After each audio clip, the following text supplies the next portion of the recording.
Make your own powdered sugar. Stay tuned in to find out. Today's recipe is... I will be making what is called a pecan shortbread log.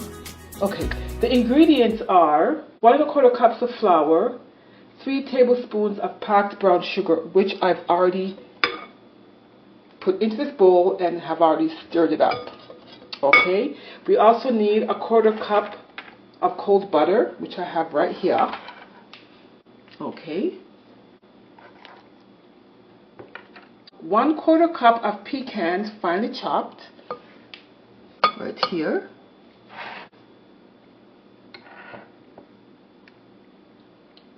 And we need 1/2 cup of powdered sugar, which I have right here.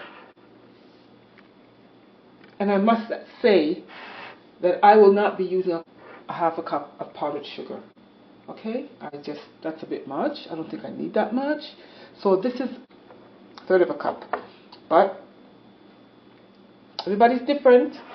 I will also need 1 tablespoon of either rum, brandy, or milk, and 4 teaspoons of seedless raspberry jam or apricot preserves. I do not have seedless raspberry jam, so I will be using 4 teaspoons of grape jelly. Okay, that's what I'll be using. So I've mixed up the flour and the brown sugar thoroughly. So the next step is to cut in the butter, and I'm using margarine. It's a lot of butter. It's supposed to be 1/2 cup of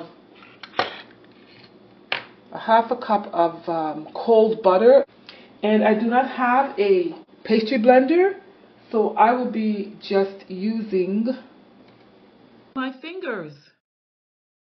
And basically what they want you to do is to cut it in until it's all crumbly and it's clingy, is what they say. So they say to cut in the butter until mixture resembles fine crumbs and starts to cling, which is what it's doing, they're clinging together. And then my next step is to stir in the pecans. Come on, Mrs. Baker.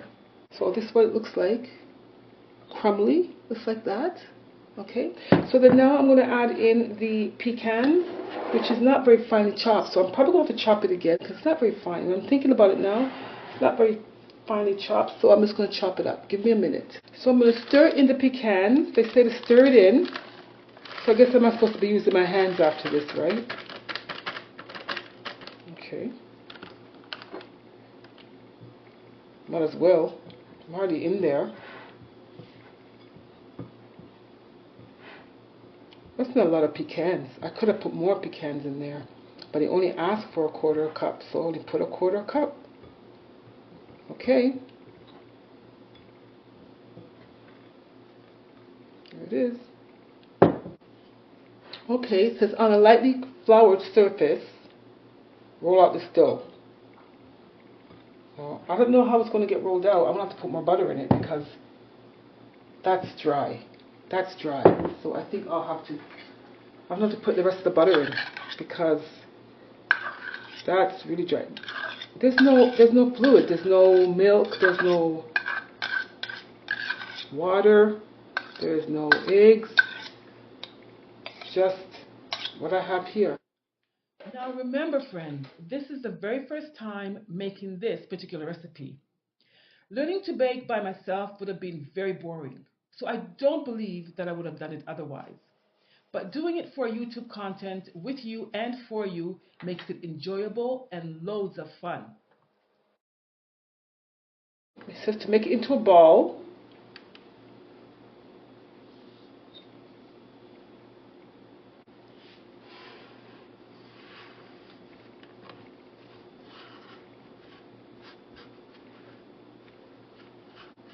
I don't know about this. I mean, I can make a dough as good as any person can, but this is the first time I've ever kneaded dough on a flat surface, but I really wanted to follow this recipe. Ball is forming. I'm just picking up all the pieces of dough. Not necessarily the flour, but the pieces of dough.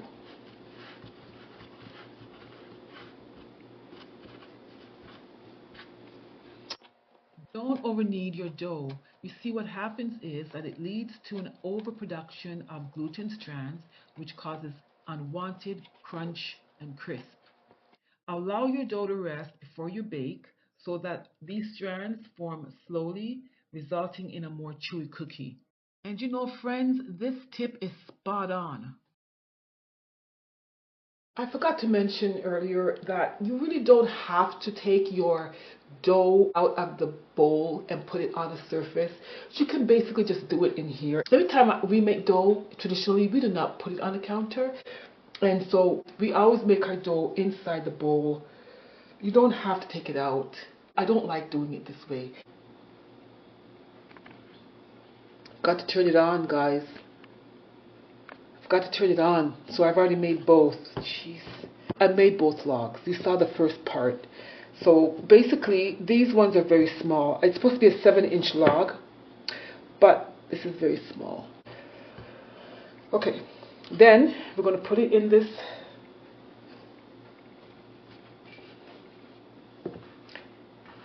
Then what we do is we make a little indentation. I've done everything it said to do, but it cracks. So these are supposed to be 1/4 of an inch deep. You place them about 4 inches apart on the tray. So now, what do I do now?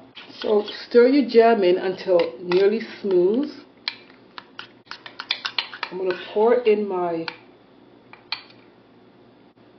grape jelly now.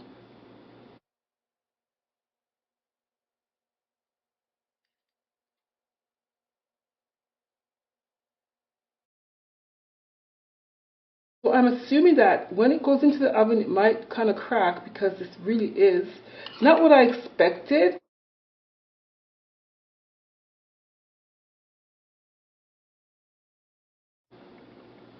Not so crackly. It might be my fault. Maybe I took too long to make it and it got dry. The dough got dry. Okay, so I'm just going to put it in the oven now. So I have this left over. I'll have to have a jelly and butter sandwich. 1 slice. So I just took it out of the oven. That's what it looks like. Right. It does have some cracks in it, but so does the ones in the picture. Doesn't look that bad now that I put it in here, right? I guess I didn't say this earlier, so it's baked on a non-stick pan. So that's supposed to be 1/2 cup of powdered sugar, but I'm not going to use a whole 1/2 cup of sugar for something so small.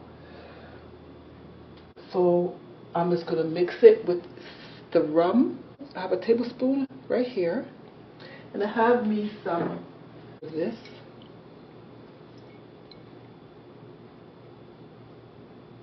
Okay, so I need a tablespoon, and I think I have just about that left. I probably won't use that much anyway. I think it's a bit much. Oh, it smells so good. Where did I get that from? That's all I think I'm going to need. And it's supposed to be about this much. Now, do I need that much? I will just use that much. What the heck, right? Oh, so delicious smelling. And this is delicious. It smells like cookie dough. It just smells like dough. It's so home, you know, that nice cozy feeling of home. Oh, a cold wet. Charge your battery pack. Okay. Okay, so you're supposed to drizzle this over this. Like, you can't really drizzle. I even put less powdered sugar and the right amount of rum, and yet I'm supposed to drizzle this over, but how they do it. Let me show you how they did it. So, I don't know how they did it. I probably have to put more rum in it. Add more rum in it. See? It's supposed to drizzle it over it. So I guess I'll just do this. I'm trying to drizzle it over it. See, I didn't need as much as they say you need, right? Because what am I going to do with the balance that's left? It's a bit sweet. Okay. Now, I'm really anxious to try this thing. See how it tastes. Oh! Take a picture first. Oh my god. Ooh, that mixture is divine. Oh my gosh. That mixture is divine. You can't have any kids around, that's for sure. Okay. You took a picture. Guys, this is really fantabulous. I'm telling you, like, the icing, it's like icing. It is like, it is really delicious. it is really, it's like, I don't know, it's like frosting because it hardens. Okay, it hardens. It is so tasty. The rum and the powdered sugar. The rum and the powdered sugar.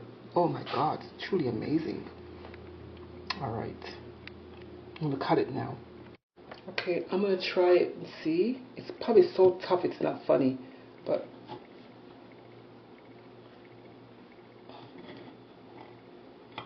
let's just try it.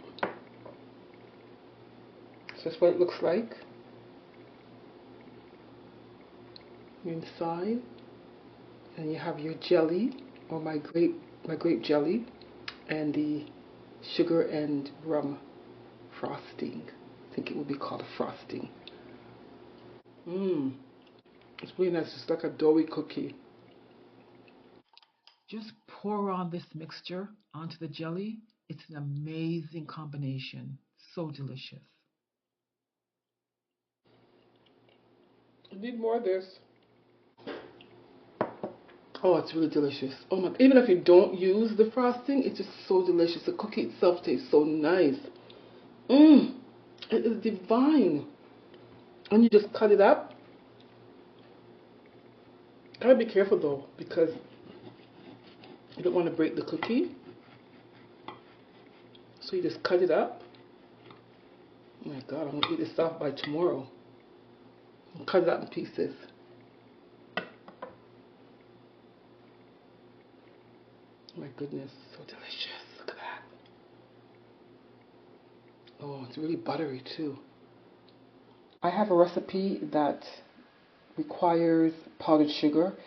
I can't find powdered sugar anywhere in any of the stores. I went online and it was suggested that you just use white sugar and blend it. The instructions are to blend at high speed for 30 seconds. I have here about 2 cups of white granulated sugar. That's it.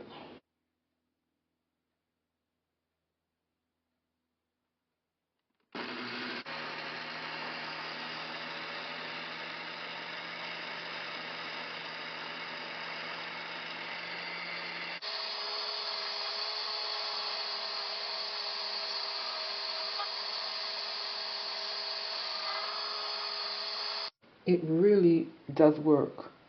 I kept it in longer. I had no idea that the blender gets hot when it's spinning. It didn't occur to me. But you can see it's really powder. Real powder. Actually like flour. Look at that. Compared to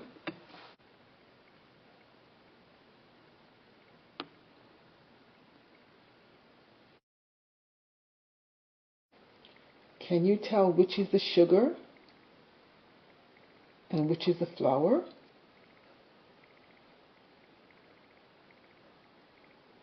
keep your jars. You never know when you need them, the last minute. My daughter saved this jar, and it's coming in very handy. Comes in handy. Don't throw everything away.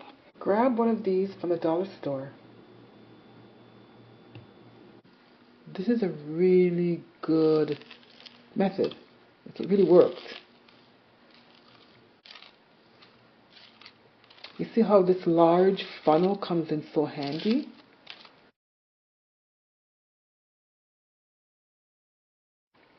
Here you go. Nice powdered sugar, which I could not find anywhere.